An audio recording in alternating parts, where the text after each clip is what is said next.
regular time now since the time zone has changed. Yeah, I just got to change it. All right, we are live. We did it. We are back in the machine, and welcome back, everybody, to another weekly SEO jam. I have with me, these are always mirrored. There we go. The Lane Train, for those of you guys who don't know, he is an SEO wizard. He is the founder of Quantum Agency. He also is the founder and has recently sold Signal Genesis, which is the best PR tool for, getting press and media and those kind of links for agency clients. And this week we wanted to talk about something that I think is kind of, it's simple, but it's not simple, which is how do you actually do this shit, Lane? So we were talking a little bit about off air, but okay, so everybody tells you all this important stuff in SEO. You got to update your Google business place. You got to post regular content. You got to do all your on page. You got to do citations and name, address, phone number. You got to build content. You got to interlink stuff. But how do you actually schedule and plan the execution? And as you obviously, you've built a machine where you're doing it at a very high level and managing people and teams. And we were kind of talking about some of the quality control things you have to kind of do at that level. But take me back to the beginning. How did you actually 80-20 decide these are the 3-4 things we're going to do almost all day, every day? Because I find SEO is really just fundamentals done well at scale. Yeah. I launched my agency in late 2010, 2011, really. And for between 2011 and 2015, I would call those first 4 years the lab days. I was just in the lab experimenting. I was in the Warrior Forum, JVZoo. I was trying to figure out SEO, figure out what was working. You and me both. Boom, boom. Yeah, right there. So, it was kind of chaotic. I want to say kind of, it was chaotic. Because I was learning, the whole industry was kind of morphing and changing. Between 2007 and 2015, those 7-8 years, you had the explosion of Google Maps, or back then Google Places. You had all the review sites started to pop up, all these directory listing sites started popping up. You had social media exploding. So the whole online digital industry was just really morphing and really quickly changing. And so I was trying to figure it all out. And it was very chaotic. And so I would say we probably got to about 15 to 20 clients. I was probably doing 300 to 400K a year in those first few years. Yeah. And it was very chaotic. Right. And so in 2015, I remember starkly that year, because I remembered it being one of those aha moments. I was like, this chaos is ridiculous. I can't keep trying to experiment and throw, because when you get to 20 clients or so, anything new can actually start to disrupt a little bit, right? If you change this software, or you want to implement this new strategy, implementing that across 5 campaigns, okay, not a big deal. 10 campaigns, not a great big deal. Yeah. Get a 20 or so, it starts to be all right, that's some work. And then the team has to readjust. And so in 2015, I had, a few team members. I had a project manager, and I had a graphic designer, and I had a web tech, and I had 1 or 2 SEO techs. And,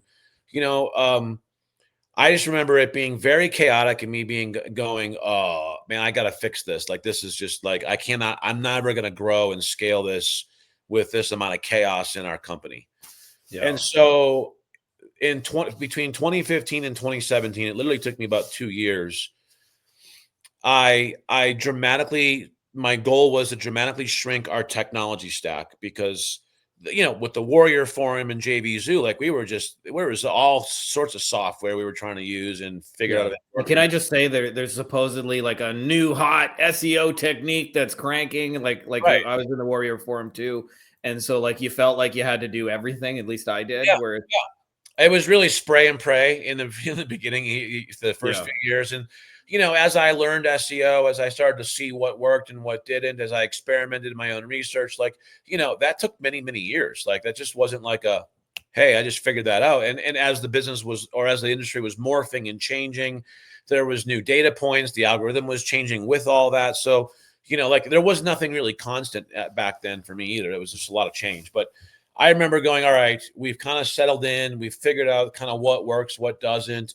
It's been chaos. We've got all this bloated technology stack. My team is like confused and a little frustrated because I'm always trying to new stuff. And, oh, let's try this. We're going to implement this week, and they're like going, are you kidding me? We just implemented something new last week, so I had to stop all that, slow down, and retool the agency in 2015. So the retooling was two things in main part. One, paring down our technology stack to get it as tight as possible.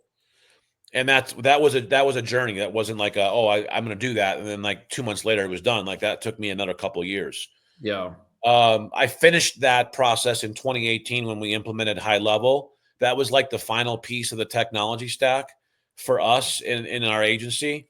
But there were several things we implemented in that process. The second big thing was, to your point, Frankie, we had to settle on a couple of core solutions that we were going to offer and no more, because in those first few years, if a client wanted a logo, we do a logo. If they wanted a brochure design, we design a brochure for you. And, like if they wanted it, we do it. We charge for it. We collect on it, and we would fulfill on it. And so almost every. Can I just stop right there just to illustrate for anybody who's going through that, because I went through something similar. And what ends up happening, at least for me, is that every time you say yes to something that's not in your like core, whatever, you have to find some sort of freelancer or hire somebody. You don't have a process. Or it was me. You're doing it yourself. And all of that creates this mountain of work that like creates this whole fulfillment nightmare. And when you stay inside of like your little narrow box of we just do this, you already have systems for it. You already have processes. And so like I said yes to anything with a credit card. Can you make videos? Do you do Google ads? Whatever they asked, I said yes.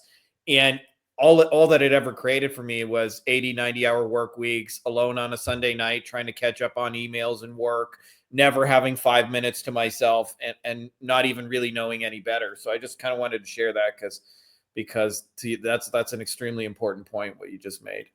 Yeah, I knew my team was frustrated because we were trying to do too much, and everything was custom or semi-custom. So I decided that we were going to stop introducing anything new unless I had personally like implemented it, tested it, and it was really, really that like really important to implement this something new into the overall process, strategy, and tech stack. So we settled on websites, SEO, PPC, and social. Within that, we needed graphic designs because there's graphic design in websites, there's graphic design in content, there's graphic design in social. So my team consisted of graphic design team or graphic designers, web techs, SEO techs, and content writers. Yeah. And then we've grown with account managers and team leaders and operation and HR and all that over time. But the core team was really those functional, skilled areas, with me managing the project manager in the early days. And we settled on those core solutions. That was it. Like there was nothing else. And that's enough. Like that's still a lot. When you look at websites and hosting, SEO, PPC, and social, it's still a lot of competency and skill areas. But that was comprehensive enough to cover like all the main areas that really kind of are responsible for driving leads into any company or local business, and then yet narrow enough where we could nail it and not have to worry about scope creep and things like that, where it's custom stuff. So anyway, we between 2016 and then 2019, we did that as a generalist agency and really refined our systems and workflows and processes, and things got really, really good. Like we scaled, we went to like 700,000 a year. Now we're at over a little million. But I switched and went into the white label niche in 2019. So I cut our margins in half. So there was a couple of reasons why I went into the white label niche. It's not an easy like niche to handle. Like I wouldn't recommend it to anyone unless you have the experience that we have, because now you're like supposed to be the expert for the agencies. I see a lot of white label folks out there that are like, they're in their second or third year as an agency owner, and they're white labels. And I'm like, are you kidding? Like so, and it's hard because you have lower margins. Like I'm giving away a lot. You have to have like really tight hiring processes and systems and fulfillment. You have to have that really dialed in if you're really going to attempt it at scale. Just so you guys in white label, right? Otherwise, you'll end up eating your lunch. You won't be profitable. We have a very profitable white label agency today, and it is because like it's all about systems. And I'm constantly working on refining our systems and just to make them better.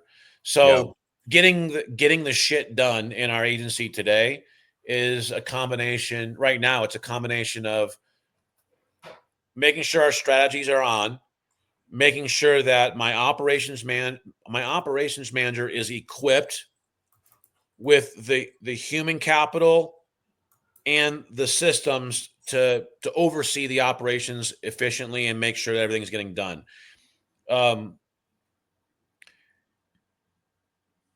We are now in the process of trying to implement AI everywhere I can. Just to automate, to make things more predictable. We're never going to get outside of having humans on our team. Like I never believe we're ever going to have a company that's just like, devoid of humans. Right. But we're trying to equip at the company level and at the team member level, equip us and them with AI to be able to do things more efficiently, do things in a more proper, correct manner without having to do QC, because AI can. Now we're implementing AI reporting right now, and it is by no means ready to go like live. It's in beta, and the AI is making mistakes. So we're having to kind of tweak that stuff. But yeah, I mean today it's really a combination of managing the people, making sure our processes and systems and workflows are dialed in, and wherever they are not, tweaking them. And then my job today now is equipping our team leads and my managers with the resources they need to do the job. Because I have great people, but we go through times like where we get really, really busy and stuff starts to break. Human beings start to miss some things because they're at capacity or over capacity. And so, it's never a perfect thing, but I actually would say that you're never going to get beyond 15 to 20 clients. For us, what you described, the QC, the quality control, the just making sure the boxes are getting checked, the right ones in the right way. At the managerial stage, that's like 90% of your stuff is that, and updating processes. At least it was for us. I want to ask you a little bit about like how you've structured. So you got a team, and they're doing most of the work. Like what are they spending the bulk of their day doing? Because I think in there is an 80-20 sort of question of like, what should you actually spend your day doing SEO? Because I don't know if you experience the same thing, but you mentioned some familiar faces for me. You mentioned JVZoo, you mentioned the Warrior Forum. And I know when I was in the Warrior Forum, like every day there was a new SEO tactic. And like you, I was trying to try it all, but eventually realized there's like 3-4 things that are like actually moving the needle here more than other stuff. And most of our day needs to be spent just doing those 3-4 things over and over. So for us, like we made a lot of fucking content. Like I had a whole team of writers that, obviously, and it used to matter more because back in the old days, as you know, there wasn't even like Google Maps. So it was just websites and they ranked just with links predominantly. But I'd love to hear your thoughts on like, what are those 3 to 5 core things that you have your team doing just day in and day out? Yeah. So our SEO techs, for example, are literally in the trenches. They're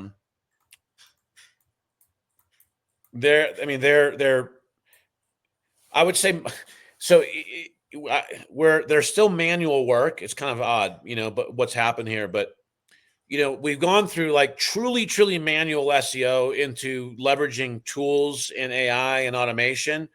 So my SEO techs are have become more conductors than doers, but they're still doers. Like they're still completing tasks. So they'll go into Bright Local and order the data axle aggregator submissions for a campaign. Right. Right. They'll take the content written by the content team that's been QC'd and approved by the client or an agency in our case, and then go publish that blog on the website, and go publish the PR through Signal Genesis and get that distributed, and then send a report over to our reporting system of that work that was done. So the techs are literally doing the SEO work, but today they're leveraging tools more than doing it all manually the way we used to do it 6, 7 years ago. Yeah. Yeah.